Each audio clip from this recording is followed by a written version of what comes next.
Yes. If the value of the telephone, telegraph, or telecommunication service that any person obtains in violation of this section during a period of 90 days exceeds $250 in the aggregate, then such person is guilty of a Class C felony. Oh, punishable according to Chapter 9A.20 RCW.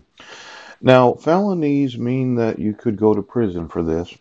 It just takes $250. Yeah. Could you calculate the telephone bills of all of those in office, those that are attorneys and those that are mandatory reporters? Yeah. If you have not been paying your bills because you're on the payroll, yes, and it exceeds $250 in the aggregate, yes, I'm going to have you sued for the Class C felony of fraud, scheme, or deceit. Yes.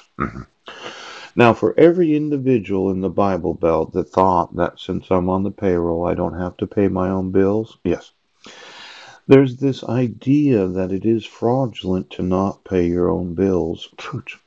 Now, I just need to know, did somebody give you any free telephone? Yes. DSL? Oh, T3 or T1? Yes. Any free Wi-Fi? Ouch, or cell phone? Or you yourselves have not been paying your own bills.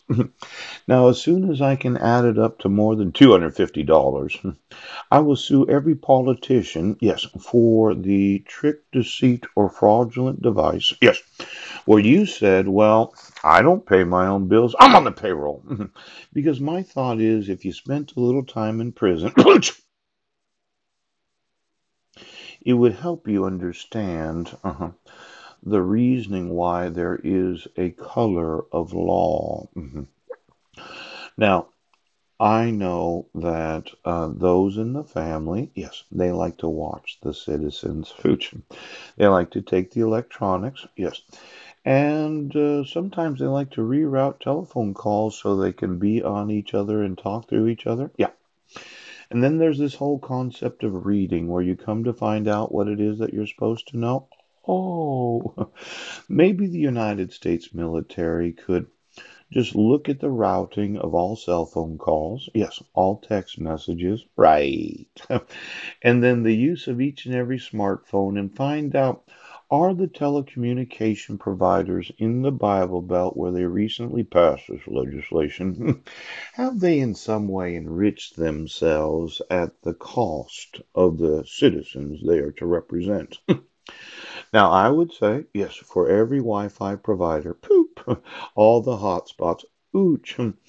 I was looking for some rocket frequencies. Yes. And then yesterday I mentioned the color of Christianity. Well, I need to tell you a story about what happened today. Now, I was standing outside and somebody was delivering a newspaper. Yes. And they were driving a vehicle where one of their tail lights was out. Oh.